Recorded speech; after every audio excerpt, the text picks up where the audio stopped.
Welcome, everyone. My name is Shayna Jacques. I am the outreach manager for PSS Circle of Care, and I welcome all of you. And I hope that everybody is home and safe.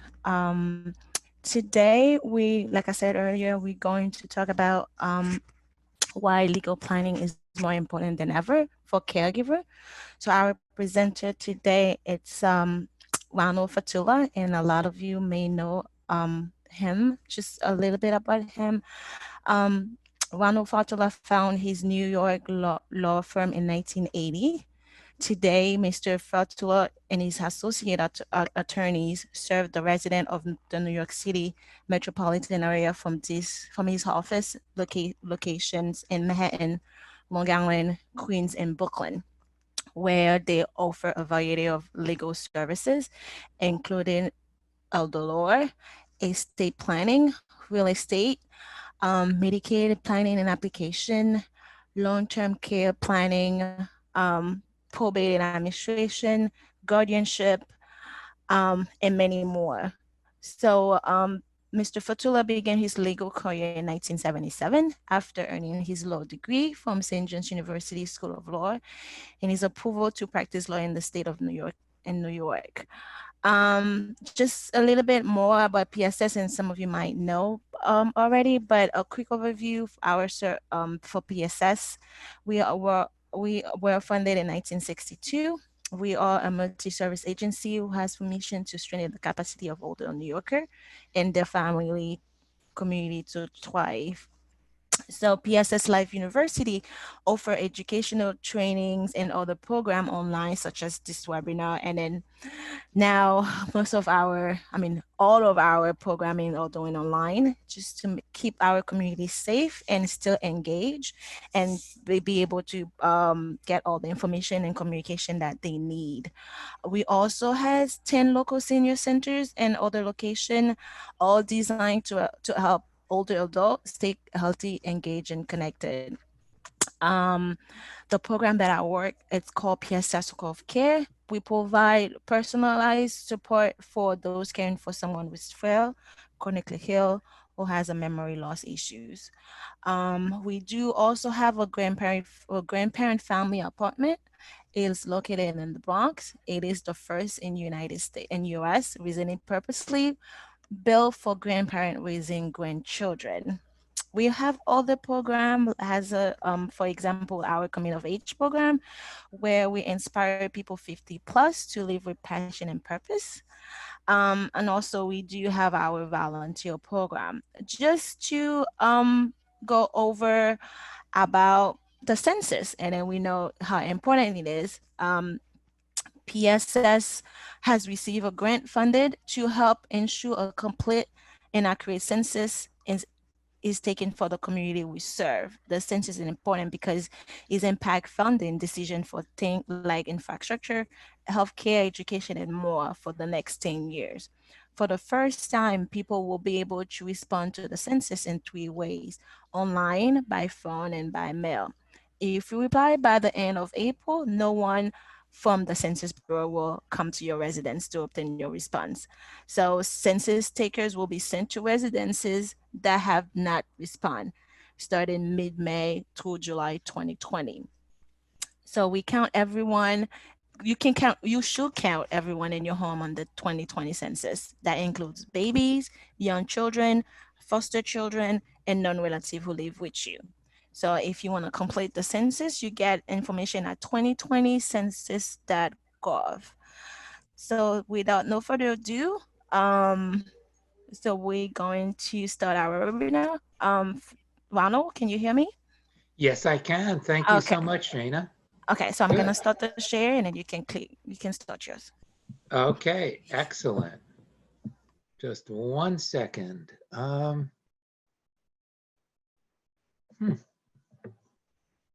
Um, Bear with me minute.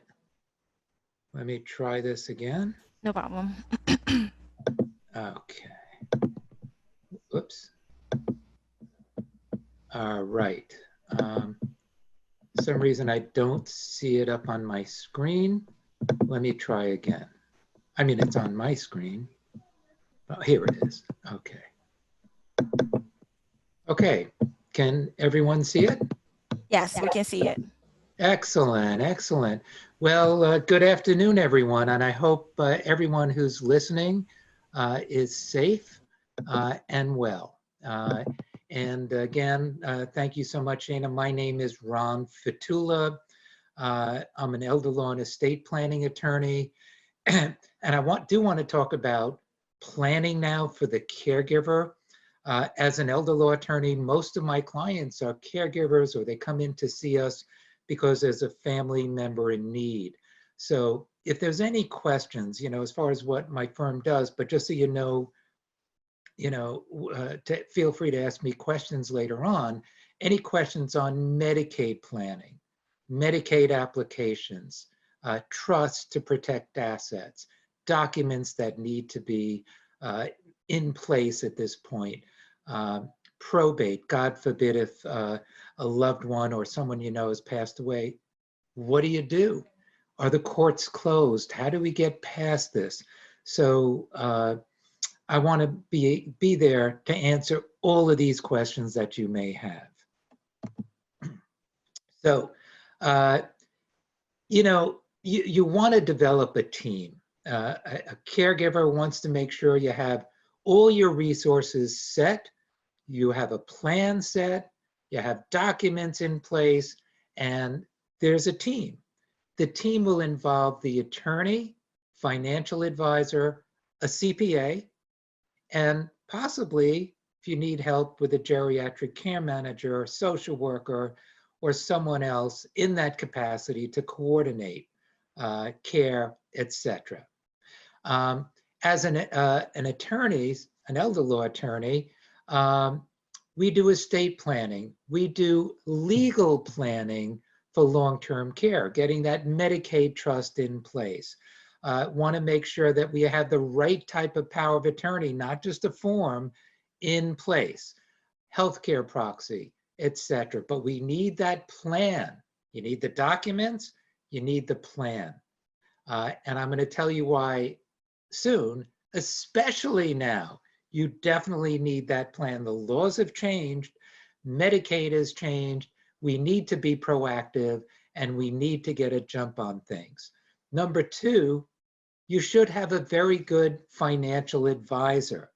If you have assets, you want to maintain those assets. Even if assets are in a trust, you want to make sure that they're going to be invested properly so that those assets are going to be there. Maybe the advisor might look into insurance, etc. But you do want a good financial advisor. So happens to be that my son and I do have a wealth management firm.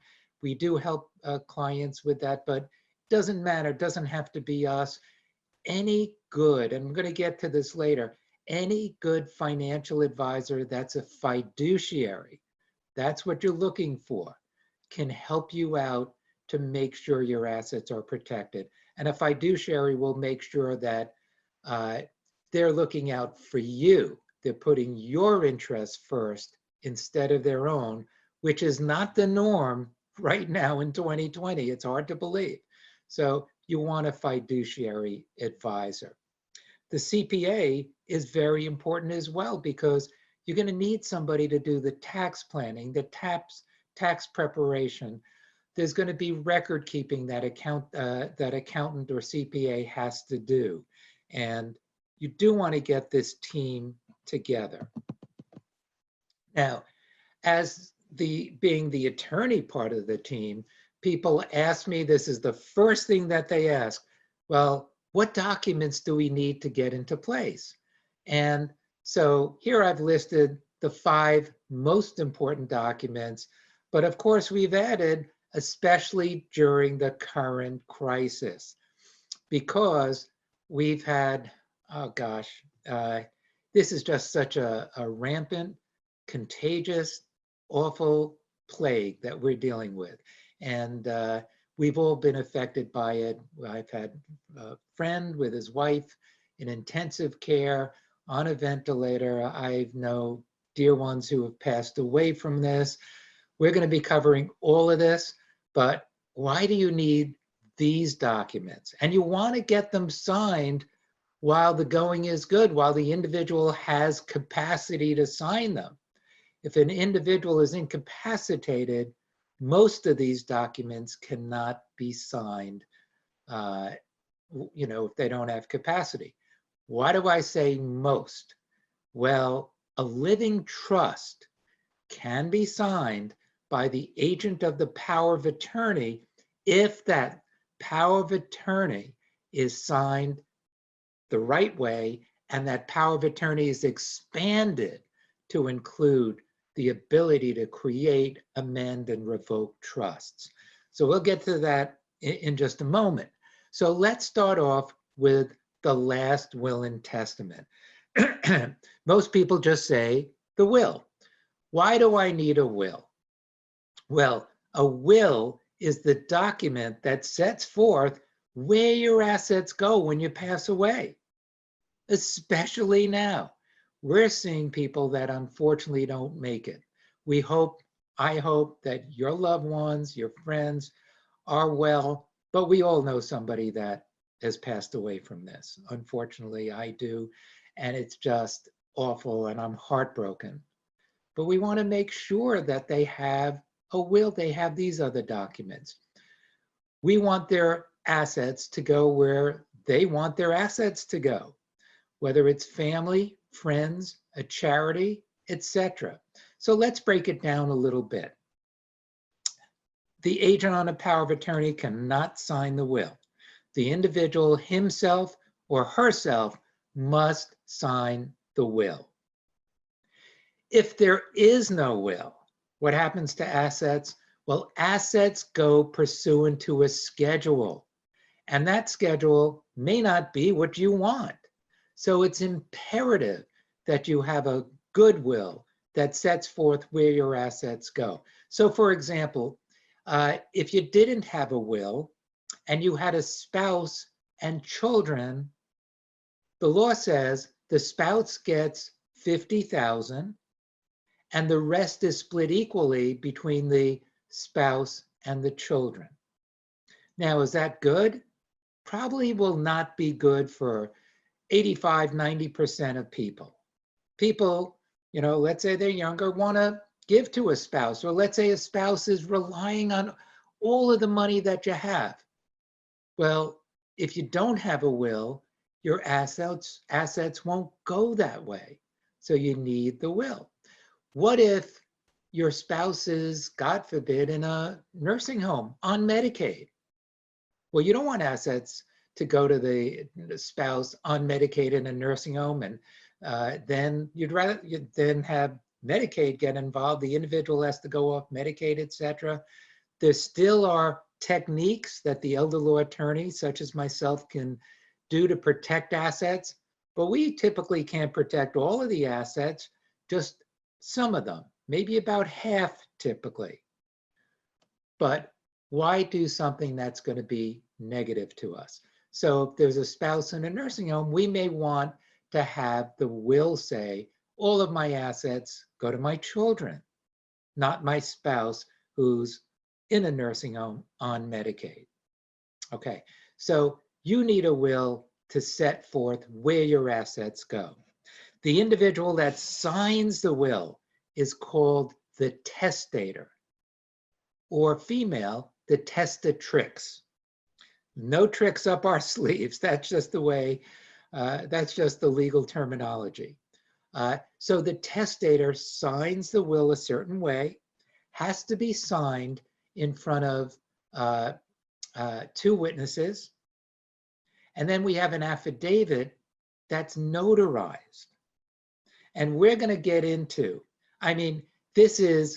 it's such a strange period of time where people are saying, well, now with this virus, it's so difficult to get your documents done. And what are we going to do? I need to tell you folks, things are easier now than they've ever been. Let's take this back 8 weeks ago, and I hope in a couple of weeks we could get back to where we were 8 weeks ago. But let's say you wanted these documents done, and we would do a long-term care plan or a Medicaid plan and the Medicaid trust and make sure everything is fine and right. So someone would have to call our office, set up a consultation. We have offices in New York City and most of the boroughs, and you'd come into or travel to our office, come in, we'll do the consultation, explain what documents we need, what the plan would be. We talk about it. We agree upon the plan, because usually there are different ways to go. You'd leave the office. We then have conversations about the documents that we've sent you drafts of. And then we probably would make some changes. Then you'd come back to our office to sign the documents in front of the notary and witnesses, which are typically legally required. Now, that's a lot of work, you know? So we still have the same work as the attorneys, but now, things are so different. The governor just yesterday, oh yes, is it yesterday? No, 2 days ago. I'm mixing up my days with this crisis. 2 days ago, on April 7th, signed an executive order saying that now, during this crisis, we could actually do virtual witnesses. And a few weeks before that, he gave us an executive order and showing us how we could do virtual notaries. So look at now, instead of doing everything I said, we have the consultation on a video chat or on the telephone. You don't have to travel to my office. We could see each other. I could look at everything that you have on your computer, documents that you have. We just do it virtually and we're communicating. It's wonderful. It's quick. It's efficient. We still send you out drafts. We still talk about that. But again, it's virtual and we go over everything and we could see each other. And we could see each other, and just like now I'm sharing my screen and going over the PowerPoints, we share the document and I go over the document, you know? And then as far as the signing, as long as we follow what the rules are, you don't have to go anywhere. You have the ease of doing all of this, getting the documents legally witnessed and notarized, supervised by the attorney, all virtually. It's amazing. And the governor did sign this order, and it's effective until May 7th. And as crazy as it seems, it's easier now than it's ever been. And if it goes back to where it was after May 7th, things will not be as easy. Now, we know the reason that the governor did this. There are many individuals who are ill, in hospitals, at home. We all know about so many people that have been affected by this virus. But this is where the law comes into effect. So if someone is even bedridden, but they're lucid enough to sign, or they could even be, they could make a mark or an X. That's a legal signature as long as they're lucid. Then we are in good shape. We are in good shape, and we could do that from the individual's bedroom, and we can do that even from your living room. It just has never been easier. And unless the governor extends this after May 7th, it might actually be more difficult, not easier, to do all these documents and get a plan in place, as strange as it sounds. And this new executive order just came out on the 7th, so 2 days ago. So this is brand new. And I must say that every single day, every day, there's a law that changes because of this damn virus, but a law that changes to make it easier right now to do things. And I think everyone, I want to get the word out. I hope you get the word out. Now is the time to do this. Number one, because it's easy, but number two, you just don't know when this virus or anything else might hit. But number three, the laws have just changed on planning. The faster you get a plan in place, the better it's going to be for you and the greater chance you're going to have to protect your assets. So the window has gotten easier, but the window has gotten shorter and smaller. So let's go back to the last will and testament. You need it. Where do your assets go? To a spouse, to children, to charity, to friends, that diamond engagement ring that you want to go to your daughter. Well, it won't go to her or whoever you want it to go to unless you say where it goes. And that's the will. And so everybody should have a will. Again, the individual that signs the will is called the testator. Female counterpart is the testatrix. The individual that manages the assets and then, distributes the assets, that individual is called the executor or the executrix for a female. And so you definitely want the attorney to draft the last will and testament. It's very important because if the attorney drafts the will, it's much, much easier later on when an attorney is the drafts person and supervises that will signing. There's a presumption that the will is valid, and it makes things much, much easier later on. Okay, so that's the last will and testament. And by the way, I am definitely here to take any questions that you have on wills or anything else later on when I'm done. I know that we're going to leave time for questions. Document number 2 is a power of attorney.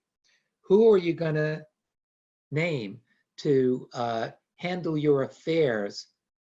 It could be right now, but especially if you are not going to have capacity. So yeah, such an important document. And this document needs to be modified for planning purposes.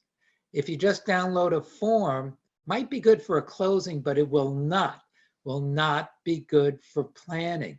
You need provisions in that power of attorney for trusts, to create a trust, amend a trust, revoke a trust, to do Medicaid planning, to jockey assets around, to disclaim assets, intend to return home for Medicaid, to preserve a home. There are, I mean, the list goes on and on. There are so many reasons to have the attorney, such as ourselves, draft that power of attorney and statutory gifts rider. What is that rider to the power of attorney? It's a statutory rider that enables the agent to make gifts, to fund trusts, to really do the nitty-gritty planning, and even to the power of attorney and the rider. To each of those, we typically would add from about 30 to 50, possibly more, extra provisions to make sure that you're covered. Because many times it's just one shot that you have for that power of attorney. Because if you lose capacity and your agent doesn't have the ability to do things, we're stuck. We would have to go to court for a guardian to be appointed. That's expensive, and we're at the mercy of the guardianship judge. So don't, if you need it, it's fine. And excuse me, we have a very active guardianship department. But if you don't have to use it, don't use it. Okay, so last will and testament, where your assets go when you pass away. Powers of attorneys, make sure that the attorney drafts it. It's expanded with lots of extra provisions. This may be the only shot you have. Make sure you have that power, has all the provisions you need. We need to add the statutory gifts rider, and even in that rider, an extra 30, 40, 50, maybe even more additional provisions to make sure that you are covered, and then you just don't have to worry about it. So the power of attorney is for financial issues, for planning issues, Medicaid application issues, the trust issues, even just management of asset issues. It does everything except for healthcare decision-making. So let's move to the healthcare proxy. That's where you appoint someone to make your healthcare decisions, not your financial issues. And as opposed to the last will and testament and the powers of attorneys, the healthcare proxy is a very simple form. And it's a form that you could fill out on your own. This is the one form here, this and the living will. These are the forms that you could actually do yourself if you want. You know, when we do it, we charge almost nothing for it. It's the other documents that really take so much of our time. But it's not to say that a healthcare proxy is not a powerful, important document. So this is where you name someone else to make your healthcare decisions if you can't make them. If you could make your decisions, you're going to make them. Okay, but what if you can't? And when a friend of mine had his wife on a ventilator in a nursing home without these documents, he frantically called me and said, I can't believe I didn't do this. You told me to do it. Now I didn't do it. What the heck do I do? Well, I'm happy to say after 8 days on a ventilator and several days in the hospital after that, she's back. And we are going to be doing our Zoom meeting with them and making sure that all these documents are in place within the next few days. So, and that's one of the happy stories, you know, that I have of this virus. Many have not ended up happy. But let's get back to the proxy. It's simple. You could do it yourself. You need 2 witnesses. You don't need a notary. You could fill out the form on your own, and it's very, very simple. It's intuitive. It'll take you 5 minutes, but you can only name one individual at a time on the New York State healthcare proxy. So let's say you want to name your son and your daughter. Well, for proxy purposes, you need to pick one or the other. So the first one could be primary, and the other could be the successor. That's that's just the way it works in New York State. Now, the next document is a living will. Now, the living will sets forth what your healthcare wishes are. Do you want to be kept alive artificially if there's no chance of recovery? Well, most people don't, but maybe you do. So most people typically say in a living will, I don't want to be kept alive artificially if there's no chance of recovery. So you could say that.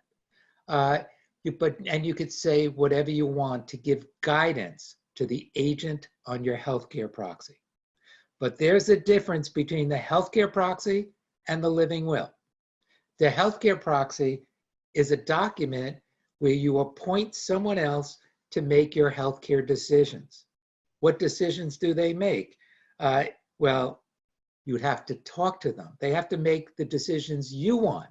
You talk to them, but also you have the living will in writing. You know, maybe it might be difficult for a family member to make a difficult decision. So put it in writing, and that's what the living will is for. Okay, now living trust. Very, very important. The living trust is set up for so many different reasons. Number one, it could be set up to preserve assets for Medicaid. That's the singular most reason why individuals call us and retain us, is to preserve assets for Medicaid, for home care, for long-term care. So we do Medicaid trusts all the time. So that's number one. But it could also be done for a variety of reasons. Let's say you're younger, you want to appoint a guardian for minor children. Well, we do that in a will, and we could also double, put that in twice again in a trust. What if we want to provide for a disabled child? Then we could do that through a living trust. So you have a trust that, and by the way, that trust will avoid probate. And by the way, could do all of these all at once. You could preserve assets for Medicaid, long-term care, even do some estate tax planning, getting these assets out of your name, still retaining income, having a mechanism to get to the principal, so it's there if you need it, and you get all of these benefits. So we use trust for so many reasons. And even if the trust is there, just if you want to give assets, let's say to grandchildren, and you don't want them to get all of this money at age 18, we could stage it out. So you do want the living trust for a variety of reasons, but the most popular reason being to preserve assets for long-term care. So how do you pay for long-term care? Well, it could be private, but the cost of long-term care is very, very high. We have home care costs. Well, if you go through an agency, that could be about, $25 an hour or so, a little more, a little less, etc. That adds up. It's fine. A lot of people use agencies. I have great recommendations for you if you do need that.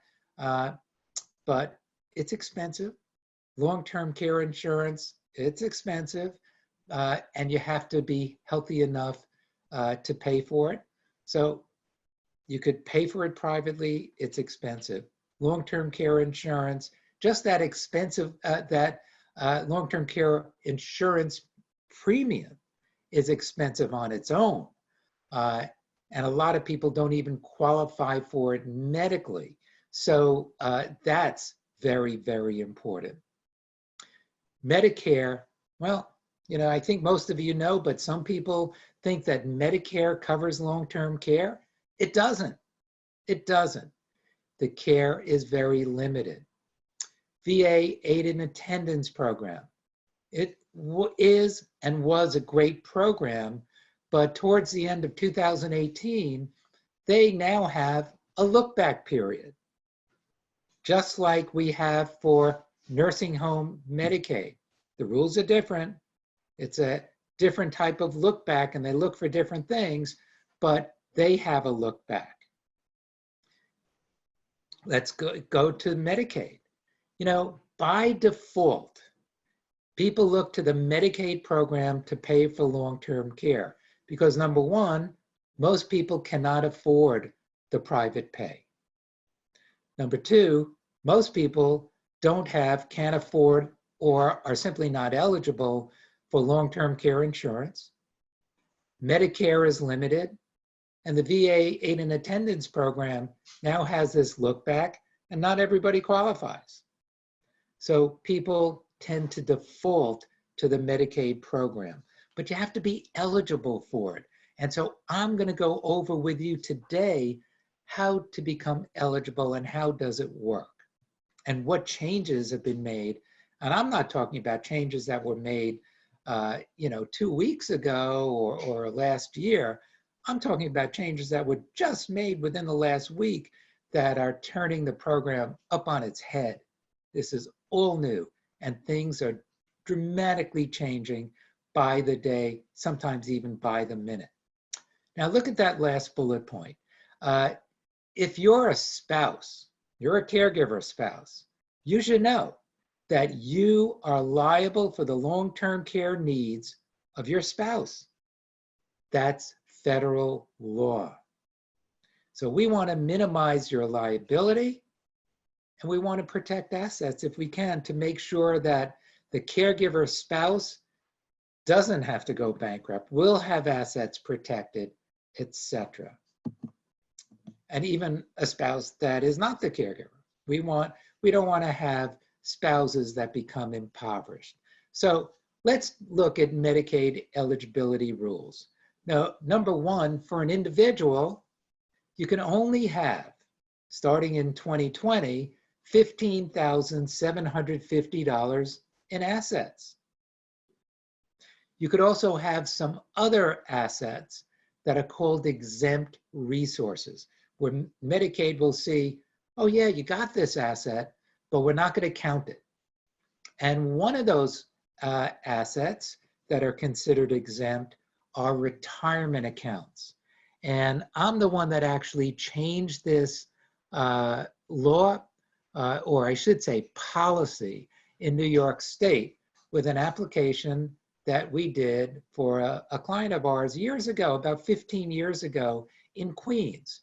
And this client, retained us to do the Medicaid application and said, well, this is a nursing home application, but it still applies for home care. Retained us to do the application and had assets, and almost all of the assets were retirement accounts. And I had a theory that I always wanted to use. And I told the client, I don't know if it's going to work, but it's a shot. Almost all of the assets are available, even though they were all IRAs. It was several hundred thousand, about 300,000. And I said, I have a theory to say that they're all going to be exempt. And he did pay me. And he said, look, I want you to give it a whirl.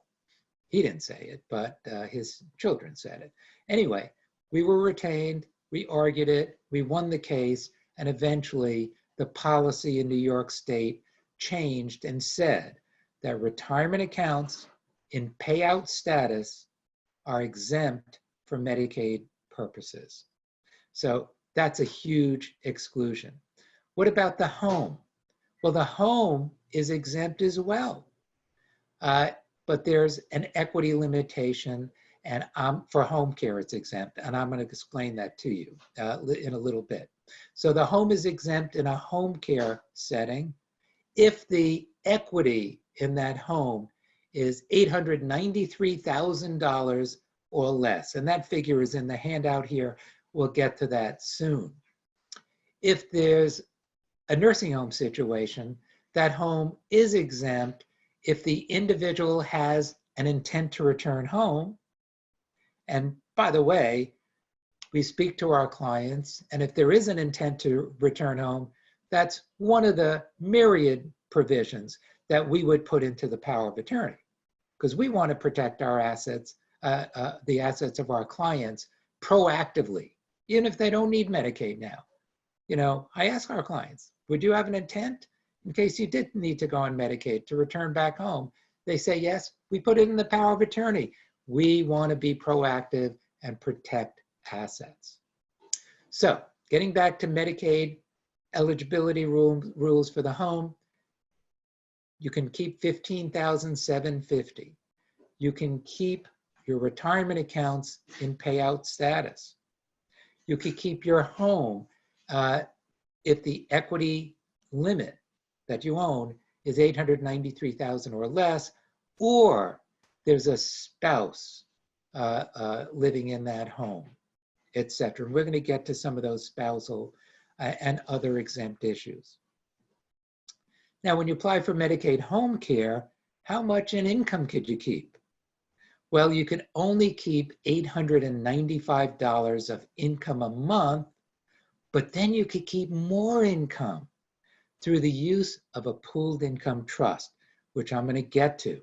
So basically, you could keep, yes, the $895 plus health insurance premiums, plus whatever you need to remain at home. And you could still go on the home care program through Medicaid through the use of a pooled income trust. Can you get guaranteed hours? No way. They are actually it's getting harder and harder through Medicaid to get hours, et cetera. But we're there to fight for our clients, and that's why we do applications for our clients. If there's a spouse can sign a document known as a spousal refusal, where a spouse says, I refuse to use my assets and income to support my husband or wife who's applying for Medicaid. And those assets won't be looked at by Medicaid for eligibility purposes, but they could go back at the spouse. And you see where it says, number 4 here, be aware of spousal lawsuits. That's what we're concerned about. Now, very important, look at number 5. For Medicaid home care applications submitted before October 1, 2020, there's no look back. What does that mean? Let's say the applicant is 80 years old, needs home care, has $200,000 in assets over the $15,750, wants to transfer those assets out. Well, they could do it today, April 9th, and be eligible for Medicaid home care as of the first day of the next month. No look back. But the governor just signed a budget last Friday, I believe, or maybe it was in the wee hours of Thursday evening, basically saying that applications starting October 1, 2020 will now have a 30-month look back for Medicaid home care.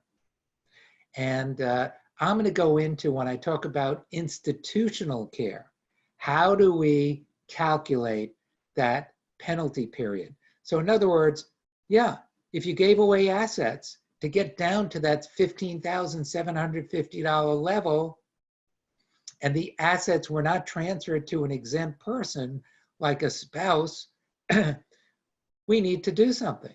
And there likely will be a waiting period. You're not going to get your care right away. That's why when I started this webinar, I emphasized now is the time to do the planning, because if you wait, it's just going to make things more difficult, harder to do. And even the Medicaid eligibility rules, the rules are the same. We're going to have to prove things the same, but they've just streamlined. When I mean just, I mean within less than 24 hours, we're getting the updates, the alerts from Medicaid, where we talk to them all the time. They just came up with a streamlined process for us to do those Medicaid applications. It's easier. You still have to have that file and have it all ready, set to go, but things are more streamlined. Number 1, you could start to get that 30-month penalty period for home care starting to commence with that trust that we would create and assets transferred into that trust. And there's a 60-month look back if it's nursing home care. And God knows with this damn COVID-19, we're all vulnerable. We know that. And because we need to do the planning that we need to do. So people should not hesitate. Item number 7, I did say, Medicaid is, not approving 2 12-hour shifts like they used to. It's getting quite difficult to get that. But there's still approving hours. It's still a great way to go. But now we have these new roadblocks. So don't be the ones that are left behind because the laws have changed. Do the planning now to make it easier later. If you need home care now, don't wait. And even if you don't, you think home care might be needed in the future, let's get that 30-month look back going. Let's get it done now. Because as you see, commencing October 1, there's going to be that look back. But if you started now, you're getting that time done. If you wait till October, well, you just lost 6 months. Why lose 6 months out of a 30-month wait? Do the planning now. That's number 8. Okay. Now, remember I mentioned the pooled income trust for home care. Nobody in New York could live on $895 of income a month. So it's $895 plus the cost of health insurance premiums. You see bullet point number 2. But let's say the income is, let's say it's $895 plus the cost of health insurance premiums. Let's say it's $1,200 a month. But let's say the income is $3,200 a month, or $2,000 more a month. Well, that $2,000 a month can go into a pooled income trust that's organized and operated by a nonprofit organization, there are many of them out there, then the excess income or income over the 875 plus the 20 plus the health insurance premiums will go to the pool income trust to pay for expenses so the Medicaid applicant could stay at home and live, because nobody could live on $895 a month, $895, it's ridiculous. So in my example, if the surplus income is $2,000 a month, it goes into this pooled income trust and it's drawn down every month to pay for rent, mortgage, taxes on the home, utility bills, telephone, cable.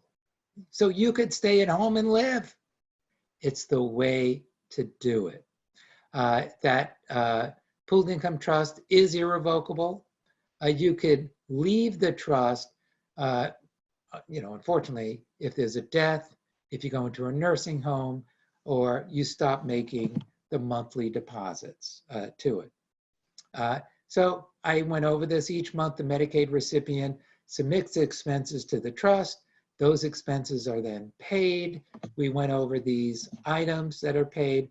And lots of times we tell our clients, well, an easy way to do this for food shopping, et cetera, put it on a credit card. They'll see King Cullen or whatever it is, and the pooled income trust could pay for that expense. Now, planning for the 5-year look back, which is the look back for nursing home care.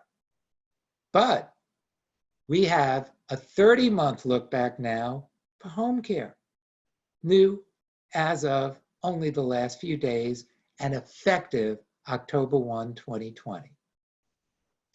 So we're going to be talking about the look back, the transfer penalties, how to calculate it, transfers that are exempt from the look back. In other words, gifts that could be made to certain individuals that Medicaid won't look at.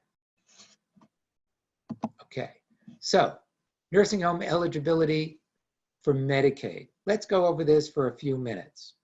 Okay, same asset structure, $15,750 plus exempt assets such as retirement accounts and payout status, etc. The home with an equity limit. But just because the home is exempt for Medicaid purposes, got to be careful with this. Just know that Medicaid could possibly recover against the home later on. So you do have to be very careful. In number one, we do talk about the amount of assets a spouse can keep. In the budget that they were considering just a week ago, what am I talking about? Just last Thursday, this is all new, coming fast and furious. They wanted to reduce the amount of assets that the spouse could keep to about $25,000. Well, that did not make it into the budget, thank God. If you're in a nursing home, you can only keep $50 a month for that individual that's in the nursing home, because Medicaid looks at it and says, Medicaid is covering your room, your board, the nursing expense, etc. The spouse has a community spouse resource allowance and, income allowance of $3,216. So that spouse's income, the well spouse's income, can be $3,216, which is great. Spousal refusals also work in a nursing home environment, but there's a 5-year look back as opposed to home care. Right now, there's a 0 look back. Coming very soon, there's going to be a 30-year, right now there's a 5-year look back for nursing home Medicaid. No look back for home care, but a 30-month look back, 2.5-year look back for Medicaid home care coming soon. Now, how do you calculate this 5-year look back period for Medicaid nursing home care and the 30-month, the 2.5 look back period for Medicaid home care? Now, for Medicaid home care, we're not 100% sure but the law reads that the divisor and how you calculate this penalty period for home care is going to be, if you're a New York City resident, the same number as it is for nursing home applications, which is $12,844. So Medicaid says that we're going to look back. In the case of home care, they will start to look back 30 months. For nursing home individuals, 60 months or 5 years. They're going to look back to see what assets the applicant, and if there's a spouse, the spouse, what assets did the applicant give away or did the spouse give away to get them down to that Medicaid eligibility level. They're going to be looking at all gifts. And if the gift was exempt, they're going to say, okay, for example, if there's a gift to a spouse or a gift to a disabled child. But if not, they are going to aggregate, add up all of the gifts. And let's take the example with that last bullet point. If all of the gifts in that 5-year look-back period for nursing home care or the 30-month look-back period for home care total up to $128,440, how long is that penalty period going to be? Well, it's about 10 months. How did we figure that out? $128,440 divided by 12,844 equals 10. Now, just a caveat. This is the way it appears that the law reads for Medicaid penalty periods for home care. They may come up with a different number than the nursing home care number.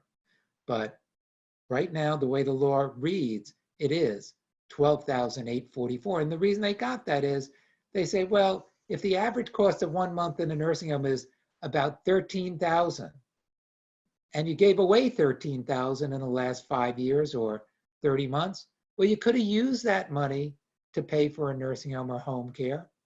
So we're going to make you wait 1 month for every 13,000, or that's my approximate. New York City is 12,844. For every 12,844 you gave away, got to wait 1 month. Okay. Remember I was talking about exempt transfers. Not every gift will create a penalty. Medicaid will in the look back see the gift, but if they see a gift to a spouse, when we do that Medicaid application, we just actually explain to Medicaid, this is a spouse, it's exempt under social services law. Social services law, which is a part of the New York state laws. Transfers to a blind or disabled child of any age, even if that child is 75, 80 years old. So any transfers to a blind or disabled child of any age is exempt. So if mom is, it's funny, I was just talking to a close friend of mine and saying, sometimes we've had and this is a true situation, we had a child who was 80 years old with a mom who was close to 100, and the mom made gifts to that 80-year-old child. We argued and won that they were exempt when we did that Medicaid application because that child was on a walker and fit the definition of disability. So that's an exempt transfer to a blind or disabled child or to a spouse. If the gift or transfer is compensated, if you got something back for it, then Medicaid will say that's a return of gift, but only if the money is given back to the applicant or used for nursing home care. We need to get more guidance to see if that could be used for home care, but we don't know yet because, again, this law was just signed days ago. Exempt transfers of the home, again, to the spouse, to a blind or disabled child, but on the home, they do talk about a minor child as well. There's something known, look at item number 4, if the home is transferred to an adult caregiver child, or number 3, a sibling. with an adult caregiver child who's resided in the home for at least 2 years prior to the individual going into a nursing home. Could we use this exception for home care? Probably not. But we have to wait to see how this law that was just signed a couple of days ago is going to be interpreted. On the bottom of this slide, we see the home equity limitation. I went over it before. For Medicaid purposes, for Medicaid home care, if you have equity of $893,000 or less, the home is exempt. And for Medicaid nursing home care, if the value is $893,000 or less, and you have an intent to return home, the home is exempt. But don't forget that as attorneys, we do planning way beyond this to make sure that Medicaid at the time of death won't put a lien on that home where you might lose the home to a Medicaid lien later on. Never let that happen. Bonus slide, lucky 13. One way to protect the home, let's talk about protecting the home for a little bit, is to transfer the home to, let's say, the children with a life estate. But there's a huge problem with this, and that's if the home is sold during lifetime. So it's typically not the best way to do things. So that's why I quickly go to the next slide. So this slide shows you why we need to do trusts for most clients when we do Medicaid planning. If assets were gifted, whether it's the home or other assets, the basis on the assets will get carried over. The basis for capital gains tax purposes will get carried over to the recipient if there's a gift. But when the assets go into a trust, there won't be any basis issues because there will be a basis step up at the time of death. So for those of you that understand that, great. For those of you who don't, let me just give a quick example. And Shana, I'm just looking and I see that it's about 2 o'clock. Do I have another 5 minutes or so? Yes, you can go 5 minutes. Okay, It's not all gonna, right. yeah. Mhm. Okay, I'll try to wrap it up in the next 5 minutes, but this is a very important example. I don't want anybody to be caught short. A lot of people do. So let's say there's a home co-op or condominium that the individual bought 40 years ago, like a lot of my older clients, 40 years ago, and they paid $50,000 for it. Well, now it's worth $600,000, just in my example. If it's transferred to the children outright, the children get a basis of $50,000. You know, I'm simplifying this, but just to show you how it works. So that basis is carried over, and then when the home is sold by the children, they pay these huge capital gains taxes. But if the home, condominium, or co-op go into a trust, then at the time of death, there's a basis step up. So the basis for capital gains tax purposes moves up to the market value at death. In other words, no capital gains taxes, zero, not a few $100,000, nothing. That's a big, big advantage. And another big advantage, let's say you don't want to wait till death, you want to sell the home now. There's a capital gains tax exclusion for the home, and it is available only if you do the trust. It's good if you do the trust and you could get the money out from Medicaid and you do have that available. And that trust that I'm talking about right now is the Irrevocable Medicaid Asset Protection Trust. Can be it must be irrevocable, but just know that it can even be revoked. Who should the individual that creates it be? Probably a child, probably not the Medicaid applicant or the spouse. It's better if it isn't. But look at all these advantages. The individual, maybe right now you do this, even if you don't need Medicaid in the future. But if you think you might, this is even more important, but everyone should do this planning. So you have the ability to live in the home, to get your income. It's out for Medicaid. Decision-making is easier. You get the basis step up. you preserve the assets, and there's protection against the children's creditors. This has happened so many times when assets are gifted to children, and then there's a creditor, and then they go take the assets. There's, just look at these later on. I know my time is going to be up. The disadvantages are slim to none. There's, yes, you lose a bit of control, but you could get around that. And the other disadvantage is real. If you want to take out a reverse mortgage, you can with the assets in this trust, but a regular mortgage is much more difficult to obtain. But for everything else, it's really the gold standard and way to go. And my last caveat, you know, I mentioned financial advisors. You might want to make sure that you deal with a financial advisor that's considered a fiduciary, where that advisor's looking out for you, not for themselves.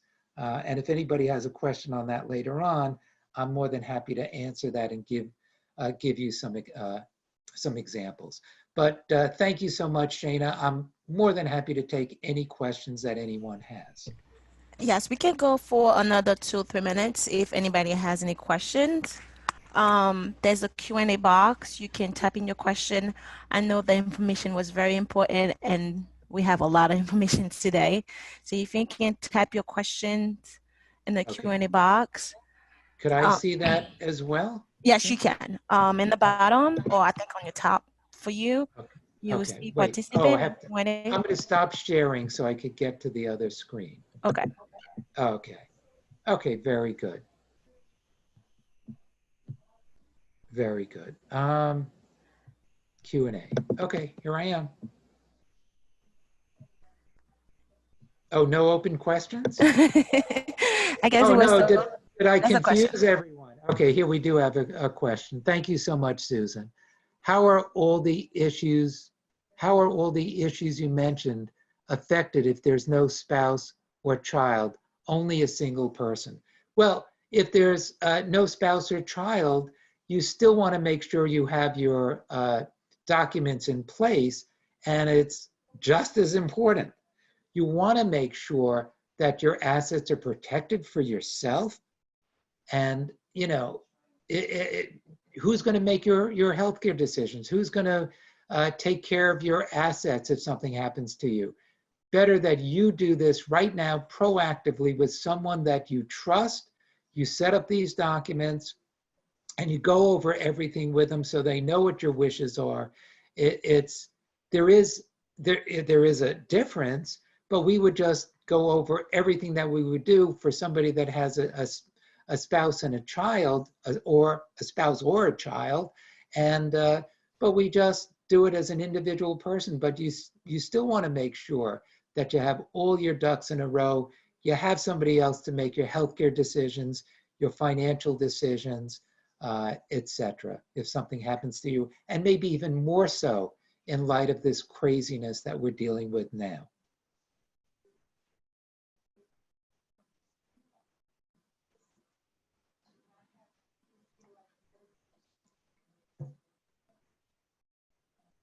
Ron, there's another question. Okay. I am the disabled spouse with most assets, retirement account, health insurance, car, not my spouse. Okay. So we would need to look at your situation. You remember the retirement accounts and payout status are exempt, but you have to be, if you, either you're taking them now, you know, which means you're over 70 and a half, but the new level just went up to 72. Laws have been changing fast and furious, but the retirement accounts should be exempt, but I would need to see what you're talking about. Health insurance is probably still good to have. The automobile is likely exempt for Medicaid purposes. What about those other assets? We would have to look at them. They could be transferred to a spouse or possibly put into a Medicaid trust if you want, depending on the circumstances and what you want to do. But we would go over how can we protect the most assets, see if you still feel comfortable with what we're going to say, the type of trust we're going to do to protect the assets, and we would actually then come up with a plan that we believe would protect the most assets and that you would feel the most comfortable with.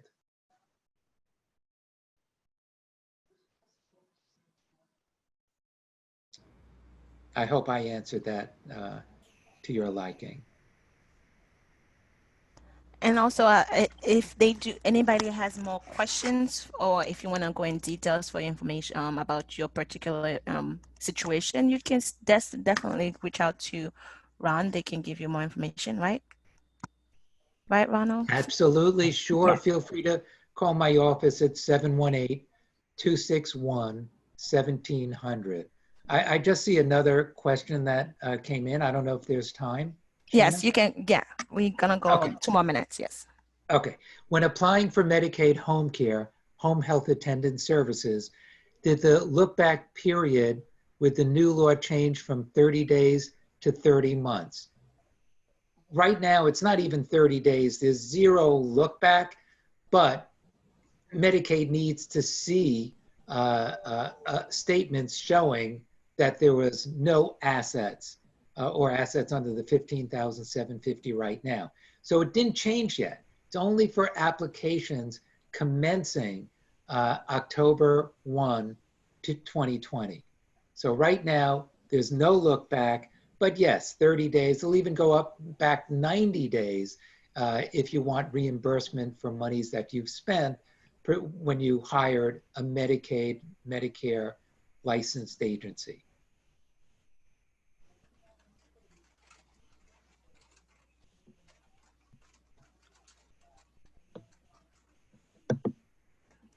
Okay. Thank you, everyone.